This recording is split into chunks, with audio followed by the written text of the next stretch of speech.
तो अब है पॉलीस्टर। पॉलीस्टर क्या है? ठीक है, पॉलीस्टर मेरा एक पॉलीमर ही है, लेकिन ये बहुत सारी सिंगल यूनिट से बना है। जैसे पॉलीमर बहुत सारी सिंगल यूनिट से मिलके बना होता है थ्रू पॉलीमराइजेशन। ठीक है, इसी तरीके से पॉलीस्टर भी बहुत सारी सिंगल यूनिट से मिलके बना है और उन सिंगल यूनिट्स को हम बोलते हैं ईस्टर। तो ईस्टर एक मेरा केमिकल कंपाउंड है जिससे पॉलीस्टर बना हुआ है। ठीक है, टेरेलिन एक बहुत ही पॉपुलर नाम है पॉलीस्टर में। ठीक है, तो which can be drawn into very fine fibres. इसका मतलब है कि ये इतना फाइन हो सकता है जितना एक ह्यूमन हेयर होता है उससे भी ज़्यादा फाइन। ठीक है, तो अगर मैं इसकी कैरेक्टरिस्टिक्स की बात करूँ पॉलीस्टर की, तो वो क्या है? They are extremely strong and durable. ये तो है ही, पॉलीमर्स हैं, सिंथेटिक फाइबर्स हैं, तो ये स्ट्रॉन्ग और ड्यूरेबल तो होगा ही। ठीक है, they are resistant to wrinkle, abrasion and most chemicals. इसका क्या मतलब है कि अभी हमने पहले पढ़ा था कि जो सिंथेटिक फाइबर्स होते हैं ये रिंकल रेजिस्टेंट होते हैं। ठीक है, दूसरा क्या? अब्रेशन एंड मोस्ट केमिकल्स, मतलब ये स्किन इरिटेशन नहीं होती, आपके स्किन पे रैशेस नहीं पड़ेंगे।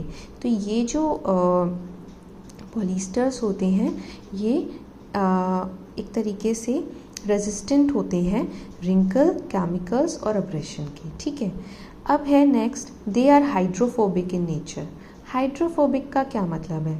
हाइड्रोफोबिक का मतलब है कि जो पॉलीस्टर है वो वाटर को क्या करते हैं? रिपेल करते हैं, मतलब इनके मॉलिक्यूल्स वाटर के मॉलिक्यूल्स को आपस में बॉन्ड नहीं होने देते, जिसकी वजह से ये वाटर अब्जॉर्ब ही नहीं करेंगे, तो ये इजीली ड्राई हो जाते हैं। ठीक है, जैसे कॉटन है, कॉटन मेरा इजीली ड्राई नहीं होता, क्यों? क्योंकि वो वाटर अब्जॉर्ब कर लेता है, लेकिन ये हाइड्रोफोबिक इन नेचर होते हैं। ठीक है, नेक्स्ट है, they are highly flammable, so care should be taken while wearing them. ये बहुत ज़्यादा फ्लेमेबल होते हैं। ठीक है, अब अगर इनके यूजेस की बात करूँ पॉलीस्टर के, तो पॉलीस्टर की यूजेस में हमने पेट बॉटल्स देखी होंगी, मतलब जो प्लास्टिक बॉटल्स आती हैं उनके ऊपर पेट, PET पेट लिखा होता है। वो क्या होता है?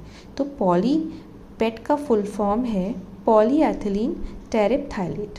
ठीक है, तो ये तो इसका फुल फॉर्म नाम हो गया, बट ये क्या करता है? ये ऐसा मटेरियल है जो एक प्रोटेक्टिव बैरियर प्रोवाइड करता है। किससे? कार्बन डाइऑक्साइड और लाइट से, माइक्रो ऑर्गेनिज्म से। ठीक है, ये उनको क्या करता है? रिपेल करता है। तो ज़्यादा ऑलमोस्ट एवरी बॉटल जो है वो सारी ये इसी से बनी होती हैं। ठीक है, तो इसका एक ये यूसेज हो गया। दूसरा क्या है? ये बहुत ही हाई टेंसाइल स्ट्रेंथ होती है। इसका क्या मतलब है? मतलब ये इजीली ब्रेक नहीं होता। इसका जो रेजिस्टेंस है इसका प्रेशर या फोर्स झेलने का, वो बहुत ज़्यादा है। तो इस वजह से इसका यूज़ किस में करते हैं हम? क्लाइंबिंग जो रोप्स होती हैं उनमें यूज़ होता है इसकी हाई स्ट्रेंथ की वजह से। ठीक है, दूसरा क्या है? It is used in the manufacturing of various types of clothes. ठीक है, बेडशीट वगैरह में भी इसका यूज़ करते हैं।